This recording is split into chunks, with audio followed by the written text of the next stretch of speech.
మరింత సమాచారం అందించేందుకు మా ప్రతినిధి విజయ్ ప్రస్తుతం మనకి లైవ్లో సిద్ధంగా ఉన్నారు.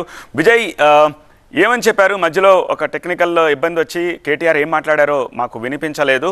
సో విచారణకు సందర్భంలో ఆయన ఎట్లా సహకరించారట, ఏం క్వశ్చన్ చేశారట, ఏం చెప్పారు, మళ్ళీ తిరిగి ఏమైనా రమ్మని చెప్పారా? పూర్తి డీటెయిల్స్ చెప్పండి. మాజీ మంత్రి కేటీఆర్ బయటకు వచ్చి మీడియాతో మాట్లాడుతున్న సమయంలో ఫస్ట్ పోలీసులు అడ్డుకున్నారు. ఇది మీడియా పాయింట్ కాదు, మీరు తెలంగాణ భవన్లో ప్రెస్తో మాట్లాడుకోవాలి, ట్రాఫిక్ జామ్ అవుతుందని చెప్పి కొంత డీసీపీ వెస్ట్ జోన్ అబ్జెక్షన్ చెప్పడంతో ఆయన ఇక్కడి నుంచి వెళ్ళిపోయారు. ఇక్కడి నుంచి తెలంగాణ భవన్కి నేరుగా వెళ్తున్నారు. అయితే బయటకు వచ్చిన కేటీఆర్ చాలా మీడియాను ఉద్దేశించి తన కారు పైనుంచే మాట్లాడిన సందర్భంలో కొంత మీరు బేకరీ మరియు స్వీట్ బిజినెస్ చేస్తూ ప్రతి నెల లక్షల్లో సంపాదించాలి అనుకుంటున్నారా? ఆ తెలుగు నేర్చుకోవడానికి ఇప్పుడే ఫ్రీడమ్ యాప్ని డౌన్లోడ్ చేసుకోండి. తాను ఈ కేసుకు సంబంధించి ఏసీబీ అడిగినటువంటి వివరాలు పూర్తిగా చెప్పాను. తాను చెప్పాలనుకున్న విషయాన్ని చాలా స్పష్టంగా ఏసీబీకి చెప్పాను. మరోసారి విచారణకు పిలుస్తామని ఏసీబీ అధికారులు చెప్పారు. సో ఆ డేట్ ఇంకా చెప్పలేదు అనే విషయాన్ని చెప్పారు. అయితే మనకున్న సమాచారం మేరకు సంక్రాంతి తర్వాత కేటీఆర్ని మరోసారి విచారణకి ఏసీబీ పిలువబోతుంది. అయితే దాదాపుగా ఈ కేసుకు సంబంధించి 7.5 గంటల పాటు కొనసాగిన విచారణలో అనేక అంశాలని కేటీఆర్ దగ్గర నుంచి ఏసీబీ రాబట్టింది. అయితే ఏసీబీ విచారణకు కేటీఆర్ చాలా వరకు కొంత ముక్తసరిగా సమాధానం చెప్పినట్టుగా ఏసీబీ అధికారుల నుంచి సమాచారం అందుతుంది. చూడొచ్చు మనం ఏసీబీ అధికారులంతా కూడా కేటీఆర్ వెళ్తున్న సమయంలో ఒకసారిగా అధికారులంతా కూడా బయటకు వచ్చారు. ఇమీడియట్గా ఇక్కడ పోలీసులతో ఆర్గ్యుమెంట్ జరిగింది. ఇక్కడ విధులకు ఆటంకం కలిగిస్తున్నటువంటి దృశ్యం మీరు ఇక్కడ మాట్లాడొద్దంటూ కేటీఆర్కు డీసీపీ వెస్ట్ జోన్ చేసినటువంటి విజోన్ డీసీపీ విజయ్ కుమార్కు కేటీఆర్కి మధ్య ఆర్గ్యుమెంట్ జరిగింది. ఇక్కడ మాట్లాడడానికి వీల్లేదంటూ ప్రెస్ మీట్ను అడ్డుకోవడంతో ఇక్కడి నుంచి బయలుదేరి వెళ్ళారు. ప్రస్తుతం తెలంగాణ భవన్కి ఆయన వెళ్తున్నటువంటి పరిస్థితి కనిపిస్తుంది. తెలంగాణ భవన్లో పూర్తి స్థాయిలో మీడియాతో మాట్లాడే అవకాశం కనిపిస్తుంది. ఏసీబీ ఆఫీస్ నుంచి అయితే బయటికి వెళ్ళిపోయారు.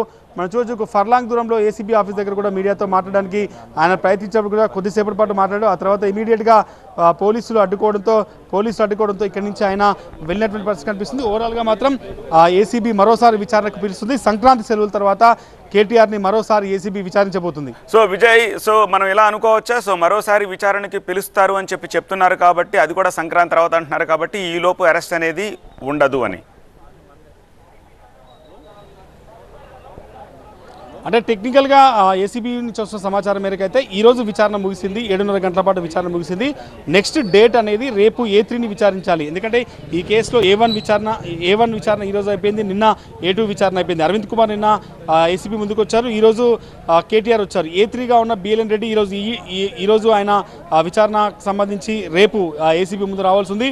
సో ఈ కేసులో రేపు A3 విచారణ అయిపోయిన తర్వాత ముగ్గురు స్టేట్మెంట్స్ అయిపోతాయి. అరవింద్ కుమార్ స్టేట్మెంట్ అయిపోయింది, కేటీఆర్ స్టేట్మెంట్ అయిపోయింది, బిఎల్ఎన్ రెడ్డి స్టేట్మెంట్ అయిపోయింది. సో ముగ్గురు స్టేట్మెంట్లు అయిపోయాయి కాబట్టి ముగ్గురు స్టేట్మెంట్లు అయిపోయాక రేపు బిఎల్ఎన్ రెడ్డి అయిపోయిన తర్వాత తదుపరి విచారణ జరిగే అవకాశం కనిపిస్తుంది. సో సంక్రాంతి హాలిడేస్ ఉన్నాయి కాబట్టి కొంత సంక్రాంతి తర్వాతనే ఆయన్ని విచారణకు పిలిపించే అవకాశాలు ఎక్కువగా కనిపిస్తున్నాయి. చూడాలి ఏసీబీ ఎట్లాంటి డెసిషన్ తీసుకుంటుంది.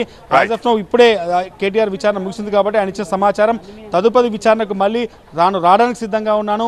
ఈ కేసులో మొదటి నుంచి తాను చెప్తున్నట్టుగానే ఈ కేసులో వాళ్ళు అడిగిన వివరాలన్నీ చెప్పాను, ఏసీబీకి కోఆపరేట్ చేశానని చెప్పి కేటీఆర్ చెప్తున్నారు. కానీ ఏసీబీ వచ్చిన సమాధానం ఆయన ముక్తసరిగా సమాధానం చెప్పారని చెప్తున్నారు. కాబట్టి తదుపరి విచారణ అవసరం ఉంది. మరోసారి నోటీస్ ఇచ్చి విచారిస్తామని మాత్రం ఏసీబీ అధికారులు చెప్తున్నారు. రైట్ విజయ్. సో కేటీఆర్ 7.5 గంటల పాటు విచారణను ఫేస్ చేసిన తర్వాత బయటకు వచ్చి ఏం మాట్లాడారో మళ్ళీ ఒక్కసారి చూద్దాం. పిలుస్తారో తెలియదు. ఎప్పుడు పిలిచినా అప్పుడు మళ్ళీ వచ్చి సంతృప్తికరంగా వారికి సమాధానం ఇచ్చే బాధ్యత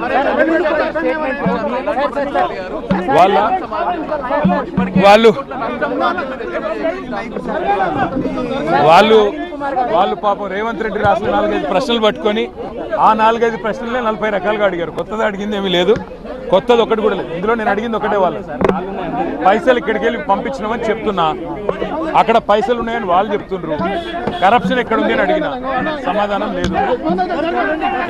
ఏమైందా మీడియా మీద దాడెందుకు? ప్రాబ్లం ఏంది? ఇక్కడ మాట్లాడితే ప్రాబ్లం ఏంది? ప్రాబ్లం ఏడుంది? మీడియా పాయింట్ ఏడుంది? ఎక్కడుంది? ఇక్కడ మాట్లాడితే ఏమొచ్చింది నీకు? ఏం ఇబ్బంది అయింది?